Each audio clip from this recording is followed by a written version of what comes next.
استجب لکم، میں تمہاری دعا قبول کروں گا۔ ان الذین یستکبرون عن عبادتی، وہ لوگ جو میری عبادت سے تکبر کرتے ہیں، مطلب عبادت نہیں کرتے تو مطلب یہ ہے کہ ان کو کوئی تکبر ہے، جو میری عبادت نہیں کرتے مطلب عبادت سے غافل ہیں، اور وہ لوگ جو میری عبادت سے تکبر کرتے ہیں سیدخلون جہنم داخرین، تو ہم ان قریب ان لوگوں کو ذلیل و خوار کر کے جہنم میں داخل کریں گے۔ تو یہ تھی سورہ غافر کی آیت نمبر 60 جو میں نے آپ کے سامنے تلاوت کرنے کی سعادت حاصل کی۔ حضرت امام ابو لیث سمرقندی رحمۃ اللہ تعالیٰ علیہ اپنی سند کے ساتھ لکھتے ہیں کہ سیدنا حضرت ابو ہریرہ رضی اللہ تعالیٰ عنہ سے روایت ہے کہ سرکار دو عالم صلی اللہ علیہ وسلم نے فرمایا، من رازق خمسا لم یحرم خمسا، وہ آدمی جس کو اللہ 5 چیزیں عطا کر دے تو وہ 5 چیزیں جب اس کو مل جاتی ہیں تو وہ 5 چیزوں سے محروم نہیں ہوتا۔ یہ حدیث پاک ہے جو حضرت ابو ہریرہ رضی اللہ تعالیٰ عنہ آپ نے روایت فرمائی۔ فرمایا من، ان میں سے پہلی 5 چیزیں ہیں، 5 چیزوں میں سے پہلی چیز من رازق الشکر لم یحرم الزیادۃ، جس کو اللہ تعالیٰ شکر کی توفیق عطا کر دے، یعنی اس کو شکر کی رب توفیق دے تو بندہ شکر کرتا ہے، تو فرمایا کہ جس کو اللہ تعالیٰ شکر کی توفیق عطا کر دے لم یحرم الزیادۃ، وہ زیادتی سے محروم نہیں ہوگا۔ شکر کی توفیق مل گئی تو سمجھو اس میں زیادتی ضرور ہے، برکت ضرور ہے، کیونکہ اس کی دلیل ہے سورہ ابراہیم کی آیت نمبر 7، لئن شکرتم لازیدنکم، اگر تم شکر کرو گے تو میں نعمتوں میں اضافہ کروں گا۔ دوسری چیز فرمایا ومن رازق الصبر، جس کو رب نے صبر عطا کر دیا لم یحرم الثواب، صبر جسے مل گیا وہ ثواب سے محروم نہیں ہو سکتا۔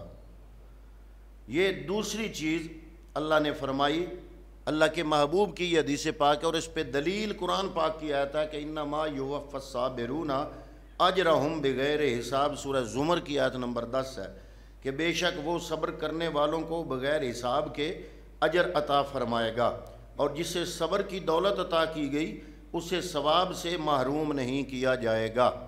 اگلی چیز فرمایا ومن رازق التوبۃ، جسے رب العالمین توبہ کی توفیق عطا فرما دے لم یحرم القبول، تو اللہ رب العالمین اس کو قبولیت سے محروم نہیں قرار دیتا۔ یہ نہیں ہو سکتا کہ اس کی قبولیت نہ ہو، کیونکہ اس پہ بھی قرآن پاک کی آیت طیبہ دلیل ہے۔ سورہ شورى کی آیت نمبر 25 فرمایا وَهُوَ الَّذِي يَقْبَلُ التَّوْبَةَ عَنْ عِبَادِهِ، اور وہی ہے جو اپنے بندوں کی توبہ قبول فرماتا ہے۔ اگلی چیز فرمایا پانچویں فرمایا وَمَنْ رَازَقَ الْإِسْتِغْفَارَ، جس کو رب العالمین استغفار کی دولت عطا کرتا ہے، مطلب کیا ہے کہ وہ اللہ سے مغفرت طلب کرتا رہتا ہے، لم یحرم المغفرۃ، تو وہ مغفرت سے محروم نہیں کیا جائے گا۔ جس کو اللہ رب العالمین توبہ کی، اس سے مغفرت طلب کرنے کی توفیق اسے عطا کرتا ہے، وہ کیا ہے کہ وہ بخشش سے محروم نہیں ہو سکتا۔ اس پہ بھی دلیل ہے قرآن پاک کی آیت سورہ نوح کی آیت نمبر 10 ہے کہ استغفروا ربکم انہ کان غفارا، اپنے رب تعالیٰ سے بخشش مانگو، بے شک وہ بہت زیادہ بخشش فرمانے والا ہے۔ آگے فرمایا وَمَنْ رَازَقَ الدُّعَاء، جسے رب دعا کی توفیق عطا کر دے، جسے دعا عطا کر دے لم یحرم الاجابۃ، وہ اجابت سے قبولیت سے محروم نہیں ہوتا۔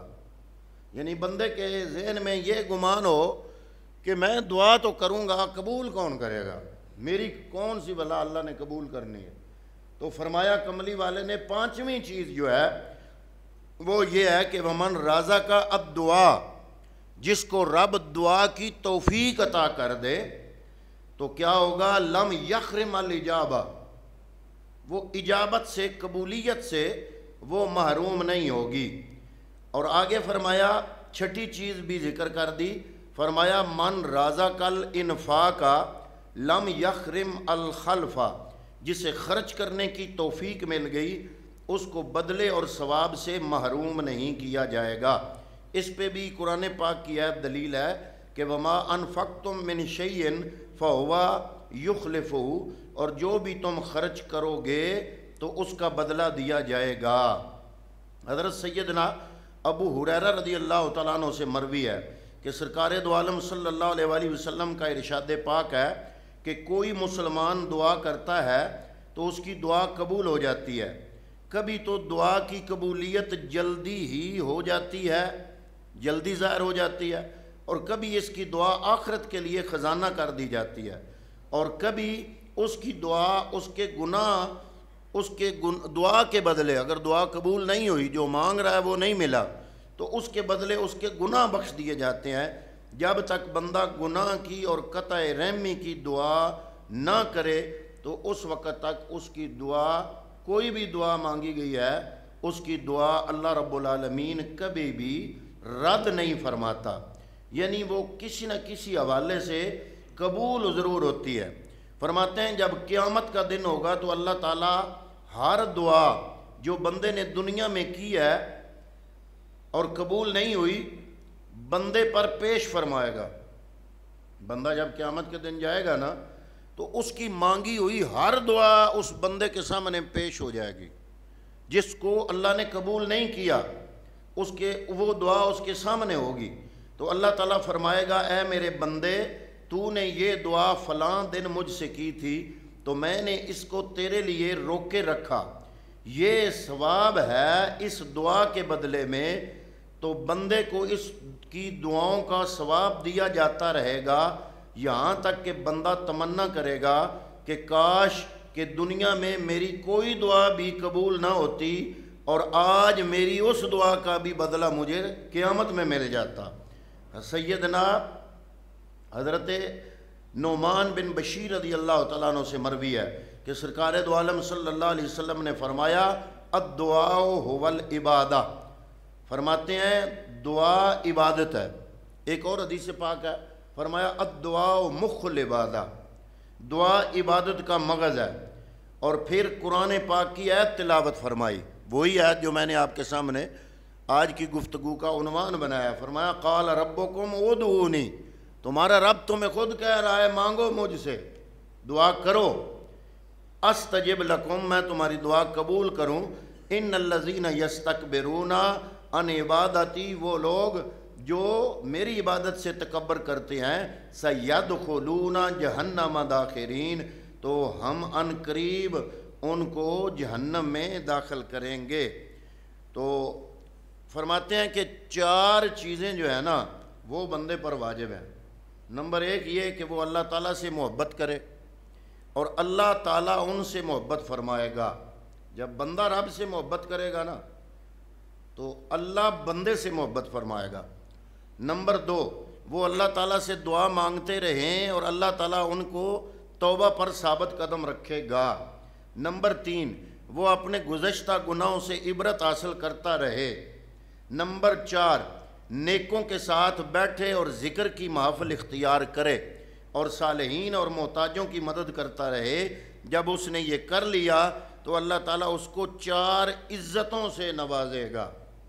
یہ چار کام کرے گا تو رب چار عزتیں عطا فرمائے گا۔ عزت اول یہ کہ اللہ تعالیٰ اس کو گناہوں سے ایسا پاک کر دے گا کہ گویا اس نے گناہ کیا ہی نہیں۔ عزت دوم، اللہ تعالیٰ اس سے محبت فرمائے گا۔ عزت سوم، اللہ تعالیٰ اس پر شیطان کو مسلط نہیں ہونے دے گا اور اس سے اس کی حفاظت فرمائے گا۔ اور عزت چہارم یہ ہے کہ اللہ تعالیٰ مرنے سے پہلے اس کے خوف کو ختم کر دے گا تتنزل علیہم الملائکۃ اللہ تخافوا ولا تحزنوا وابشروا بالجنۃ التی کنتم توعدون، فرشتے ان پر نازل ہو کر خوشخبری دیتے ہیں کہ تم نہ ڈرو اور نہ ہی غمگین ہو، اور اس گلشن جنت پر خوش ہو جاؤ جس کا تم سے وعدہ کیا جاتا تھا۔ تو پتہ چلا کہ بندہ جب توبہ کرتا ہے یا دعا کرتا ہے رب کی بارگاہ میں تو اسی وقت کرتا ہے جب اللہ رب العالمین اس کو توفیق عطا فرماتا ہے۔ حضرت رابعہ بصری سے کسی نے سوال کیا کہ ہم توبہ تو کریں لیکن ہمیں یہ کیا یقین ہے کہ ہماری توبہ قبول بھی ہو یا نہ ہو؟ تو آپ نے جواب دیا کہ بندہ اس وقت تک توبہ کر ہی نہیں سکتا جب اللہ تعالیٰ کی جب تک توفیق نہ ہو، اور جب توفیق دینے والا خود ہی قبول کرنے والا ہے، جب وہ توفیق دے دے گا تو پھر قبولیت میں کوئی شک نہیں رہے گا، کیونکہ قبولیت بھی اسی نے کرنی ہے جو توبہ کرنے کی یا دعا مانگنے کی توفیق عطا فرماتا ہے۔ حضرت سیدنا عبداللہ بن مسعود فرماتے ہیں کہ یہ وظیفہ جو بندہ پڑھ لے، یہ آخری دن ہے نا، آج 29واں روزہ ہے، تو میرا دل ہے کہ یہ آخری گھڑیوں سے زیادہ ہم سارے فائدہ اٹھائیں۔ تو یہ جو حضرت عبداللہ ابن مسعود کی روایت آپ فرماتے ہیں، جو بندہ یہ وظیفہ 3 دن پڑھے اللہ تعالیٰ سمندر کے برابر بھی اس کے گناہ بخش دے گا۔ اور وظیفہ وہی ہے، میں نے اعتکاف والوں کو پہلے دن بتایا تھا کہ آج آپ آئے ہو اللہ کے مہمان بن کر، یہ وظیفہ پڑھو، یہ وہی ہے۔ فرمایا استغفر اللہ الذی لا الہ الا هو الحی القیوم واتوب الیہ، بس یہی ہے، استغفر اللہ الذی لا الہ الا هو الحی القیوم واتوب الیہ۔ بندہ صرف توبہ کرتا رہے، وہ کوئی لفظ نہیں ہے، لفظ یہ ہونے چاہیے جو کہ اللہ کو اور اللہ کے پیارے حبیب کو پسند ہے۔ استغفر اللہ الذی لا الہ الا هو الحی القیوم واتوب الیہ، کیونکہ اس میں اللہ تعالیٰ کا اسم اعظم بھی آ جاتا ہے، یا حی یا قیوم، اور اکثر اولیاء کاملین فرماتے ہیں کہ اللہ تعالیٰ کا اسم اعظم حی یا قیوم ہے۔ تو جس دعا میں حضور فرماتے ہیں کہ اللہ کا اسم اعظم لیا جائے گا نا، اللہ تعالیٰ وہ دعا ضرور قبول فرمائے گا۔ تو گویا کہ یہ اللہ کا اسم اعظم جو بار بار بندہ پڑھے گا تو گویا اللہ کی ثنا بھی کر رہا ہے، اس کی تعریف اور اس کا ذکر بھی ہو رہا ہے، اور ساتھ اس کے گناہوں کی بخشش کی دعا بھی ہو رہی ہے۔ استغفر اللہ کا معنی ہے کہ میں بخشش مانگتا ہوں اللہ سے، استغفر اللہ، میں بخشش مانگتا ہوں اللہ سے۔ کون اللہ؟ اللہ ذی لا الہ الا ہوا، وہ اللہ جو جس کے علاوہ کوئی عبادت کے لائق نہیں، وہ کون ہے؟ هو الحی القیوم، وہ حی القیوم ہے، واتوب الیہ، اور میں اسی کی طرف توبہ کرتا ہوں۔ تو فرمایا کہ یہ جو ہے نا، یہ جو بندہ پڑھتا ہے تو اللہ رب العالمین اس کو، ویسے کچھ اولیاء کاملین نے جو ہے وہ استغفار کبیر بھی لکھا ہے کہ یہ بڑا استغفار ہے، یعنی اس کی بڑی فضیلت بیان کی گئی ہے۔ تو یہ 2-4 لفظ ہیں، یہ جو نمازی آدمی ہے اس کو یاد کرنا کوئی مشکل نہیں ہے۔ استغفر اللہ الذی لا الہ الا هو الحی القیوم واتوب الیہ۔ جناب امام حسن سے مروی ہے کہ سرکار دو عالم صلی اللہ علیہ وسلم نے فرمایا، ہر آدمی پر 2 فرشتے مقرر ہیں، ایک دائیں والا اور ایک بائیں والا۔ بندہ جب کوئی گناہ کرتا ہے تو بائیں طرف والا کہتا ہے گناہ لکھوں، ان 2 فرشتوں کا جو امیر ہے نا وہ دائیں والا ہے، اور دوسرا جو ہے نا وہ لکھنے سے پہلے امیر سے پوچھتا ہے لکھ لوں۔ تو فرماتے ہیں کہ ہر آدمی پر 2 فرشتے مقرر ہیں، ایک دائیں والا ایک بائیں والا۔ بندہ جب کوئی گناہ کرتا ہے تو بائیں طرف والا کہتا ہے کہ گناہ لکھوں، تو دائیں طرف والا اسے کہتا ہے رک جا، یہاں تک کہ 5 گناہ ہو جائیں، کچھ اور کر لینے دے اس کو، پھر ایک دفعہ ہی لکھنا۔ جب 5 گناہ ہو جاتے ہیں تو وہ پوچھتا ہے کیا اب لکھوں؟ تو وہ کہتا ہے انتظار کر، ہو سکتا ہے یہ نیکیاں کر لے۔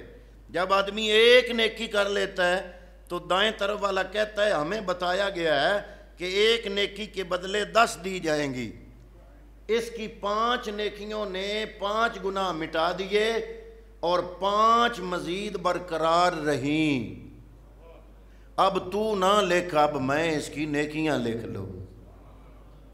یعنی ایک نیکی کرتا ہے نا تو وہ دائیں والا کہتا ہے کہ ایک نیکی کے بدلے جب اس کو 10 ملیں گی تو 5 ہیں گناہ، نیکیاں ہیں 10، 5 گناہوں کے بدلے 5 نیکیاں آ گئیں، تیرا تو صفایا ہو گیا، پیچھے رہ گیا میرے حصے کی 5 نیکیاں، تو گناہ نہ لکھ، میں اس کی 5 نیکیاں لکھ لوں۔ تو یہ صورتحال دیکھ کر شیطان لعین چیخ اٹھتا ہے اور کہتا ہے میری ساری محنت ضائع ہو گئی، ایسی صورت میں ابن آدم پر کیسے قابو پا سکتا ہوں۔ یہ حدیث پاک مسند احمد شریف میں موجود ہے اور حدیث کا نمبر ہے 17,399۔ تو پتہ چلا کہ اللہ تعالیٰ نے بندے کی بخشش کے لیے بڑا انتظام فرمایا ہے، اور یہ اب آج 29واں روزہ ہے، کل 30واں ہوگا انشاءاللہ، تو یہ 2 دن نہیں رہ گئے ہیں۔ ان 2 دنوں میں ہم دعا کریں۔ دعا سب سے بڑا وظیفہ ہے، دعا مخ العبادہ ہے، عبادت کا مغز ہے۔ بلکہ ایک حدیث پاک ہے، حضور فرماتے ہیں کہ اللہ اس بندے پر ناراض ہوتا ہے جو اللہ سے کبھی دعا نہیں کرتا۔ رب سے دعا کرتے رہنا چاہیے۔ اگر آپ جو جائز دعا مانگ رہے ہیں، جو کام جائز ہے، جو چیز جائز ہے، وہ اللہ سے مانگ رہے ہیں، دعا میں آپ کو اللہ دے نہیں رہا، دعا قبول نہیں ہو رہی، تو فکر کرنے کی ضرورت نہیں۔ اس کے بدلے قیامت کے دن اللہ رب العالمین اس دعا کے بدلے آپ کو اجر عظیم عطا فرمائے گا۔ حتیٰ کہ وہ حدیث پیچھے گزر چکی ہے کہ بندہ پھر اس وقت کہے گا کہ میری دنیا کی مانگی ہوئی دعاؤں کے بدلے اتنا اجر مجھے مل گیا، کاش میری دنیا میں کوئی دعا قبول نہ ہوتی، آج مجھے ان دعاؤں کے بدلے بھی یہاں پر اجر عطا ہو جاتا۔ تو وہاں پہ جس کو جو کچھ مل جائے گا وہ کمال کا ہوگا اور اس بندے کے کام آئے گا۔ تو دعا ہے کہ اللہ رب العالمین ہمیں اپنے سے دعا کرنے کی، زیادہ سے زیادہ دعا مانگنے کی توفیق عطا فرمائے۔ آمین۔ وما علیہ الا البلاغ المبین۔